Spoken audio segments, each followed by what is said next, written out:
running Reese, created their first ever collection. After doing all that for Reese, I turned my back on that to launch AllSaints. We wrote 1.5 million in the first weekend. It was a joke. What was Stuart Trevor like as a schoolboy? I was in detention every single day for 10 years. Without probably being a bad kid? No. Yeah. No. It was not at all. What were you getting in trouble for? I used to customise uniforms. Funny that. To what extent has the unbridled impulsivity and creativity of being ADHD assisted you to be the fashion creator that you are? I have this ability to walk in a room and have a choice of 1,000 things and pick out one and go, right, that's it. But I have real difficulty with things like creating shipping labels or ticking off all the things on a list. There's no victim mindset to you. When things have not gone your way, and your brain's working so fast. I think you're the living embodiment of you don't have to fit in to be successful. And I would, if I said to you, are you a person that fits in, what would you say?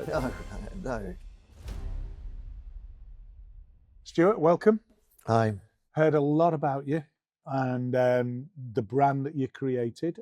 And we're here to talk about you, your views of your ADHD, and possibly how that's been a spark for creativity and got you to where you are, and maybe some of the challenges that you've had along the way getting there. You're very welcome to the conversation. I'm excited to talk to a retail magnate about that whole spectrum of things. Fair? Absolutely. Yeah, the creative bit is intriguing to me because I know it started in you young, and I want to know kind of almost when you embraced that as something that was, dare I say, a creative flair that you flourished with, and when you sort of realised you were different, if you know what I mean. Yeah, the funny thing is I never actually realised until recently when my daughter asked for that's the first time when she asked, if she could speak to someone, and because up until then, I've just assumed everybody was like this. That's my point. Yeah, absolutely right. That's the end of the programme. We'll move. Yeah. So your daughter then, let's just look at that for a second.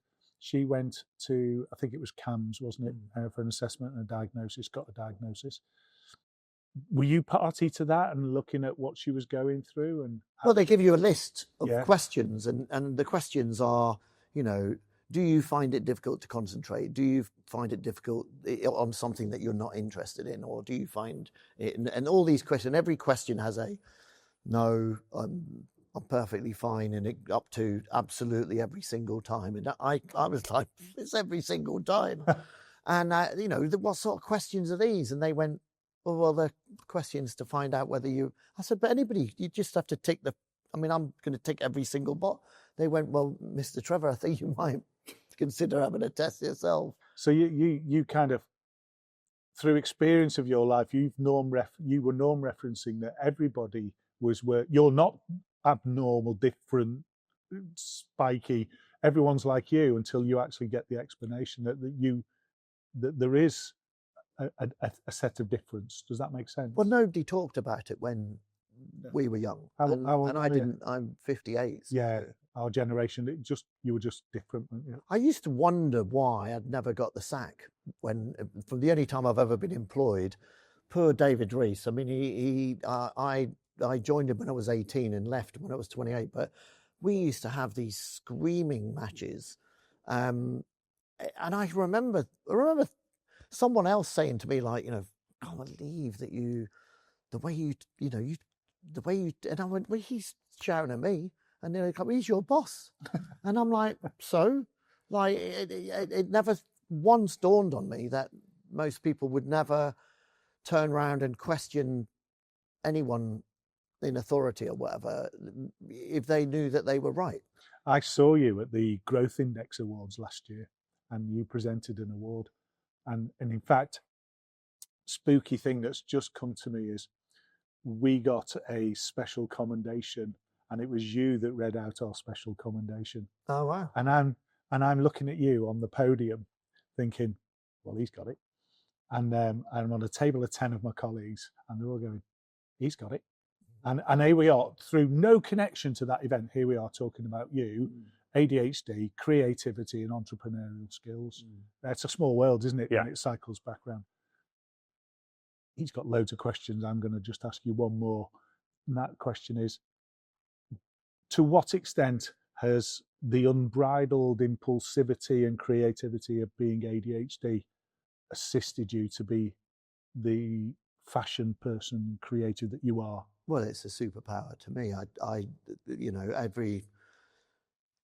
I don't know any other way, but you know, over the years, and I've realised that, you know, I have this ability to walk in a room and have a choice of 1,000 things and pick out one and go, right, that's it, and it's generally works out. And if it doesn't work out, then you find a way to make it work out. Or, you know, it's to me, it's never been a hindrance. It's always been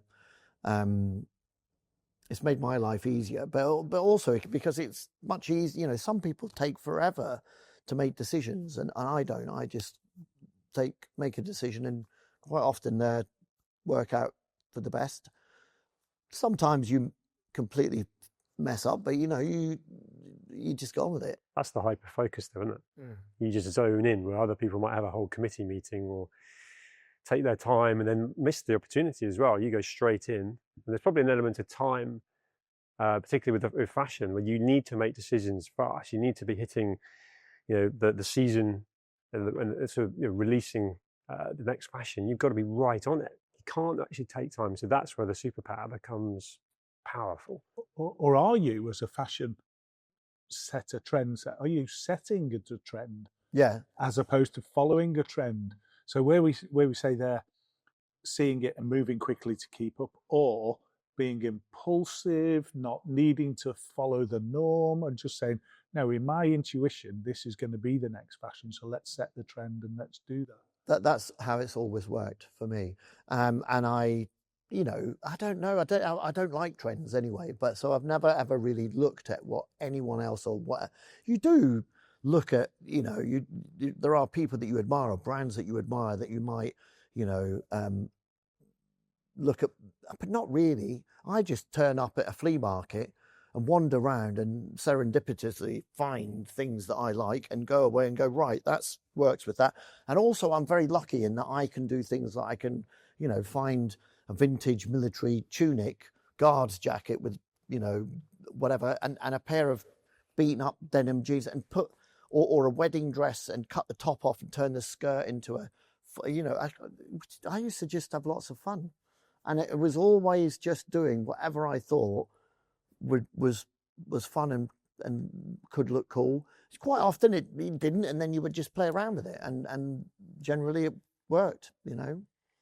Are you excited by fashion? Yeah, I mean, I think it's, you know, I think food and fashion, especially now, right now, you know, I'm working and hyper focused on creating the world's most sustainable brand. My new brand, Stuart Trevor, my name, but that's the brand, is determined to create. It's set up with the question: what about a clothing brand that doesn't produce any clothing? So we find there's billions and billions of garments out there. So we go, I go to a flea market and find these things. In the old days, I used to find these things, put it all together, take it to the best fabric mills in the world and the best manufacturers in the world, and get them to replicate it. And I would sew zips onto the bottom of a wedding dress or something like that, and turn it into a skirt and turn the top into a little bomber jacket or whatever. And then I would get the factory to make 500 of them. Now I've cut out the middleman. I don't, you know, they used to get the creative juices flowing. Now it is the creative juice. I just get that one piece and sell that one piece. But you can get, you know, you could get a million wedding dresses. So each one will be slightly different, but they look the same. And that's so much more creative. And the world doesn't need another garment producing it. We could go the next 8-10 generations without producing a single garment, and there's still enough clothing to go around. I can feel your passion. I can absolutely feel passion. If we switch that back to an ADHD construct, staying with that passion, people talk about if you've got ADHD, but you've got your island of competence, the thing that really motivates you, the thing that really drives you. the impairments of ADHD to some degree can be masked, controlled, dampened down because we've got this drive, we've got this passion. You talk about superpower. I challenge superpower as a word, but for you, I can feel that when you're in that space, you're in that zone, nothing's going to stop you achieving what you want to achieve. Would that be fair? Yeah, I mean, I have challenges every day. We had challenges today where we had to get here at a specific time. We had something like 50, 60 orders to produce. Some of it had to be handcrafted in a little factory in the East End. I woke up this morning and he hadn't got them ready, and I needed to get him ready because I needed to get here for, you know, a certain time. And then we had to, my assistant has gone away for a long weekend, so we had to sort of get the label, you know, everything was trying to get it all done, like step, you know, things that I don't need normally or necessarily want to be involved in, like, you know, creating shipping labels and, you know, all that sort of stuff. And but we did it all. And then there's a few other things, because I'm going away tomorrow afternoon. I'm keep thinking about, Jesus Christ, I have to get that done. So there are things that, you know, a normal human being might just, they would find all those things the easiest in the world. All the things, and no one else could come up with, very, very few people could come up with collections and take a load of other people's waste and turn it into, and people tell me all the time, wow, where on earth did you get that? That is amazing, you know. No, not many other people can do that, but I have real difficulty with things like creating shipping labels or making sure that everything gets done and then ticking off all the things on a list or whatever, you know. What was Stuart Trevor like as a schoolboy? I was very hardworking. Had a photographic memory, so I used to pay someone to copy their homework because I couldn't be bothered, couldn't have the ability to concentrate. So I would, you know, pay another kid to copy, but somehow I got A's in my O levels in maths, physics, chemistry, you know, and I'd never studied. I didn't really want to do it, but I only did it because I thought that I had to do it, because I was told by my careers teacher that the only job I was going to be able to do that's combined my creativity would be an architect, and you need maths and physics. But I sailed through those, but I was always in trouble, always in detention, always, you know, never found it easy to do what the teachers asked you, masters would say. Because I'm glad you said that, by the way. I never trusted. Because you're sailing through your exams and so on, I was starting to think, because often I'm empathizing. I'm only 2 weeks into being diagnosed myself, but you flew through exams. I was thinking, if you got on with school, that's quite unusual compared to some of the people we speak to. We didn't get on with school, did we? and ADHD is and not getting on at school is extremely common. I was in detention every single day for 10 years. Yeah, without probably being a bad kid. No, it was not about, not at all. But the headmaster and the tutor, they loved me. They thought I was funny. The rules are the rules. And what were you getting in trouble for?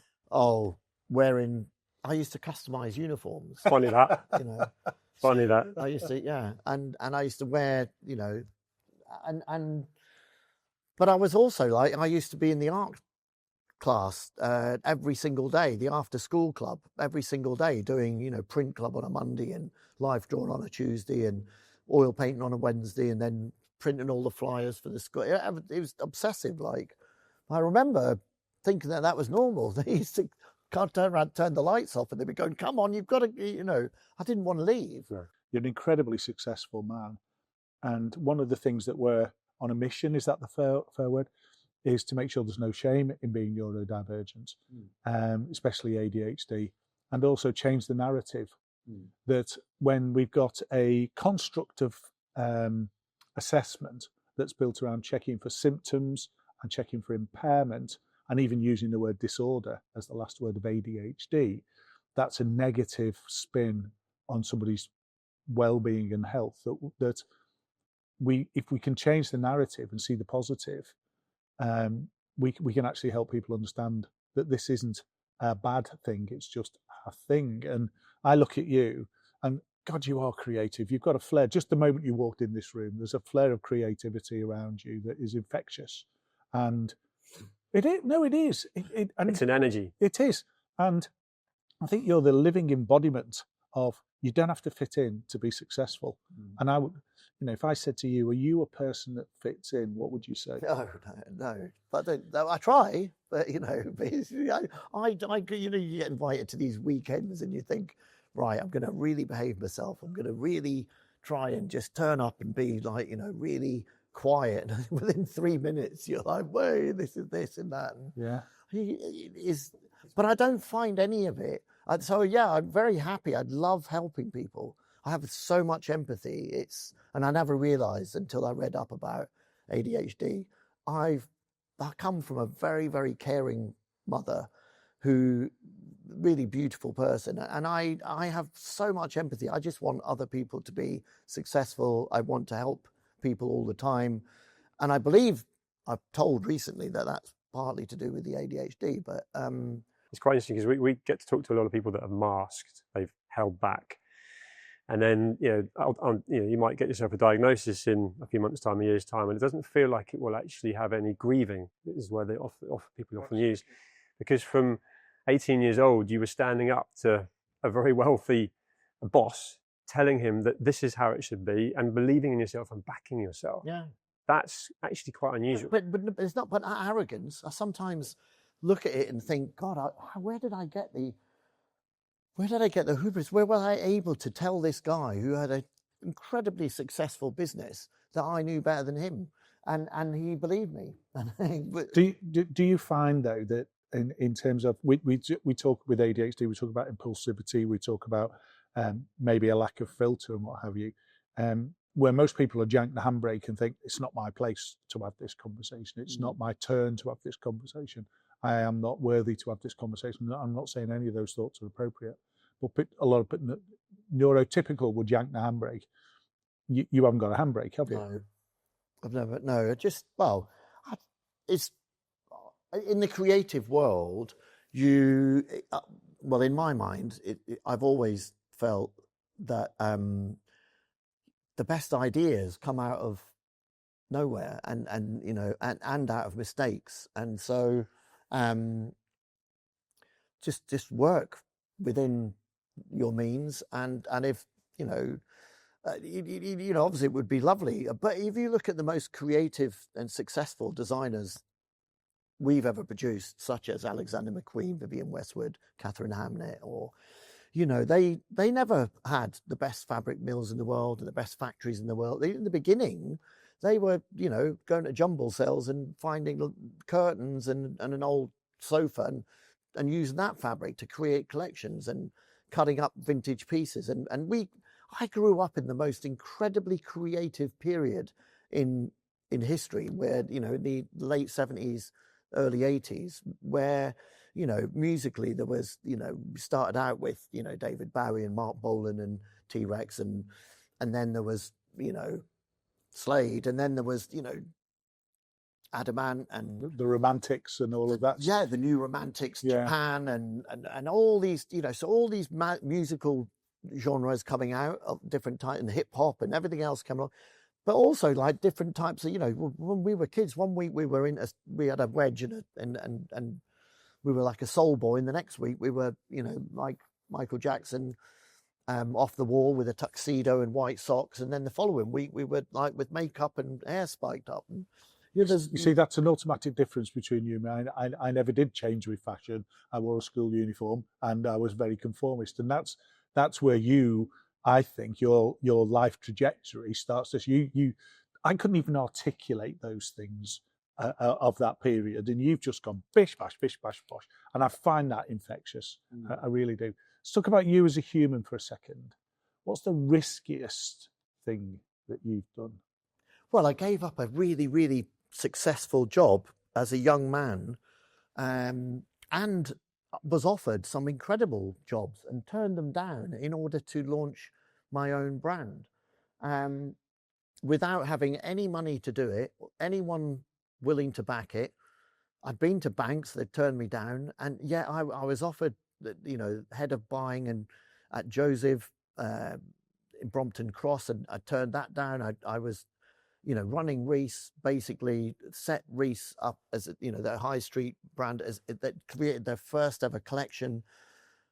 Got on the phone and booked flights to Hong Kong to create, and with David's going, we're not going there. We can't. They're not going to make things for us. I'm like, we won't know until we get there. And we went there and put collections together, and then booked flights to New York and sold it to Barney's, New York, Saks Fifth Avenue, all. So you turned your back on that to go out on your own.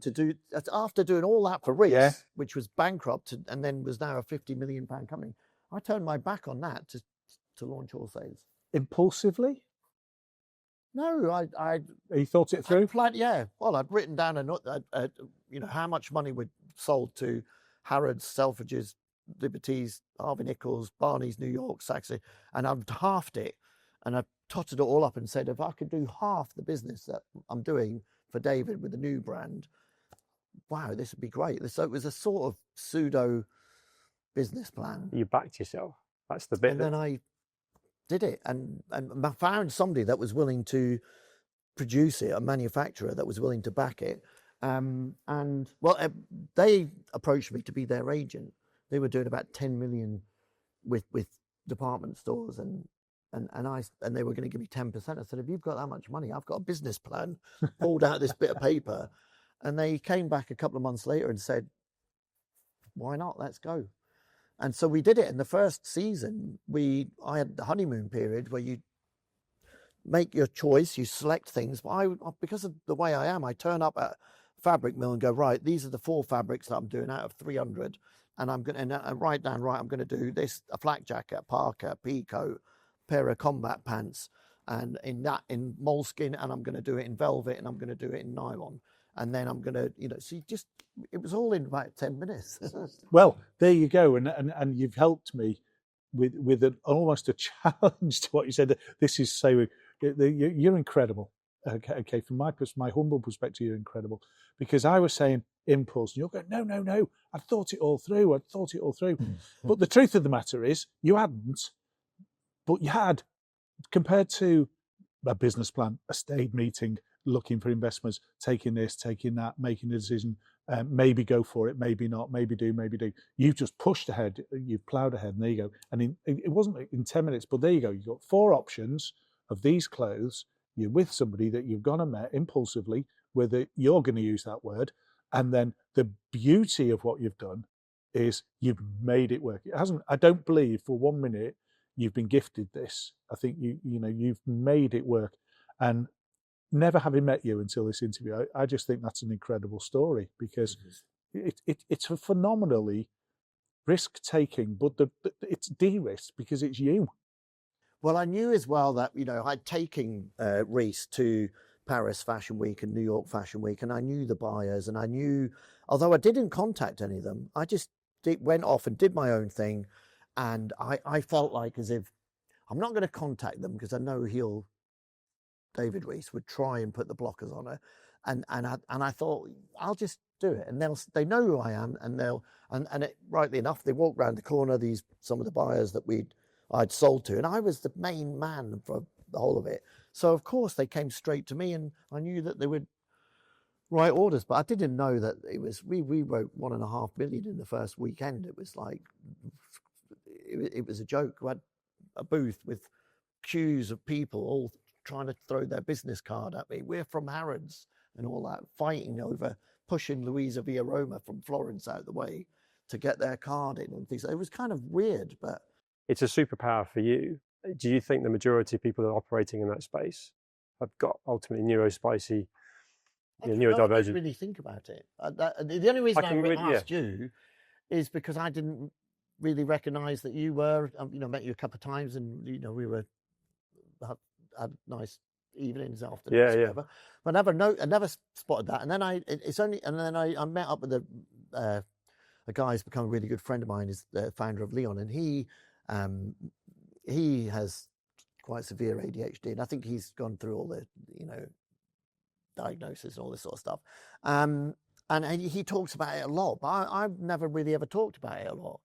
I've just always just been getting on with.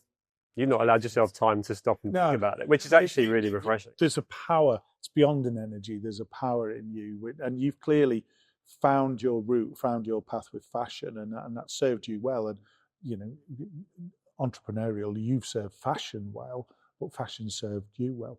You know, we're talking about not having shame with ADHD, trying to address the narrative, change the narrative for ADHD. You're clearly there's a capability within you to assist that journey. But then there's also the bit about successful entrepreneurial outcomes. And I guess if I look at you, there's no doubt about your success, commercial success, and your success as a person. I would, if I went back 40 years from when you started, if you hadn't have found fashion or fashion found you, that's why I'm going back to this next generation, because I'd worry what you had done if you hadn't have done. How much, if school was that hard, that difficult and trouble, if you hadn't have found your outlet, God knows where you'd have ended up. But the detentions and the school loved you. That was kind of fun. We used to hang out with like all the other naughty boys, and you know, we'd be and it would be virtually every night, and we would, you know, do stupid things while we were stood. I can't imagine you getting upset. No, I was just going to say, you roll with it like Maldives. You get stuck. Oh well, you're able to adapt and not. There's no victim mindset to you, which a lot of people. But oh no, this is, you know, a nightmare. When things have not gone your way, it doesn't feel like you get upset about it. You just go, there's a whole, and your brain's working so fast to like, okay, this is my new environment. This has happened. I never thought about it. I just, you know, when you're in detention like that, and it would go on every night. And this was in would have been early 80s. There was a thing called the Casio VL Tone, which was like a mini sort of keyboard that used to have a preset button, and it would play a tune, and it would introduce different instruments. So I started doing the first instrument, which would be, well, we're all this 10, 15 boys, all 10 feet apart. You're meant to be quiet. So I would start singing, dum, bum, bum, bum, bum, bum, bum, bum, bum, bum, bum, bum. And then James Convery would start going, dum, dum, dum, dum, dum, dum, dum, dum. And then by the end of it, within 10 minutes, the whole 15 of us would be playing this one thing.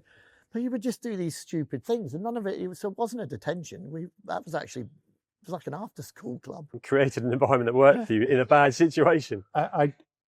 Sometimes the headmaster would come out and go, Trevor, or whatever, what are you doing like that? And we'd be like, stood there like what are you talking about, sir?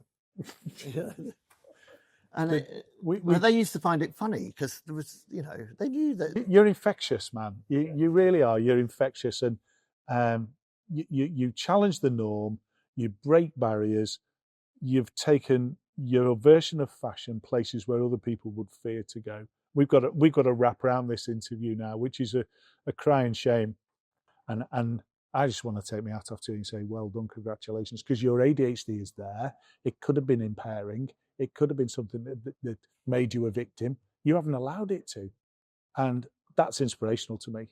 I've never met such a positive, powerful man to have a conversation with. And that's a privilege. So thank you. Oh, mate. It's inspiring. Yeah. Thanks very much.